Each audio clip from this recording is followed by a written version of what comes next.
Well, we find Rogers here engaging in every Swindon fan's favourite activity, League Cup nostalgia, and this features 9s and 6s as well. The 1996 tie with Queen's Park Rangers, and in tribute to playing Cardiff last night, it is nice to recall the fine work of Peter Thorne back in the day. Thoughts on the game last night?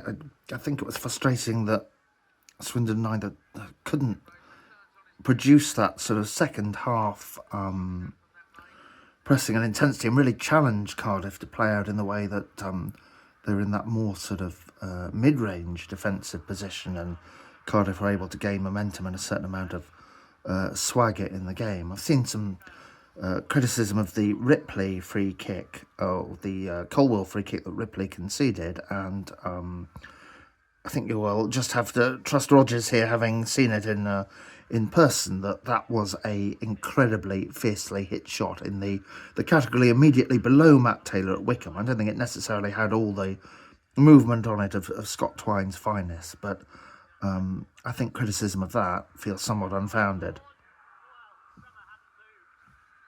Peter Thorne going close there. So what I do think is fair comment I've seen is the concern about set-piece defending. Obviously, there was the goal that was conceded, but later on at different times, 2 headers from Callum Chambers, and both really from the same sort of run and movement in at the near post as well. So definitely a little bit anxiety-inducing that Swindon were perhaps caught out in the same way on different occasions. I suppose the last thing, sort of thinking nostalgia, is it was interesting being there with Paul Bodin and him pointing out that a long time ago, Swindon and Cardiff were very much of different echelons. But you look at the stadium last night, and even though it was a low-key game for Cardiff, their fans created a good atmosphere. Though they were drowned out by the best of the away support in some tremendous style, really. But I guess you just look at all that investment and energy and infrastructure, and compared to the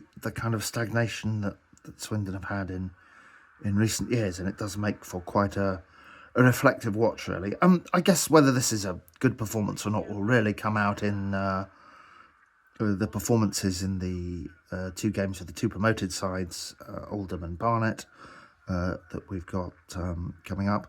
And of course we should leave the last word really to Prince Wile Bachamen with his goal on his debut, and it does look that when he's able to get in a position to make runs out of defence or behind a defence, that he might cause defences some real problems, rather unlike Queen's Park Rangers in this game, where of course Peter Thorne played in the reserves during the day, came on, got the winner, and I think, off the top of my head, sent everyone to Old Trafford. Nostalgia is a wonderful thing. Rogers will see you in the Northwest.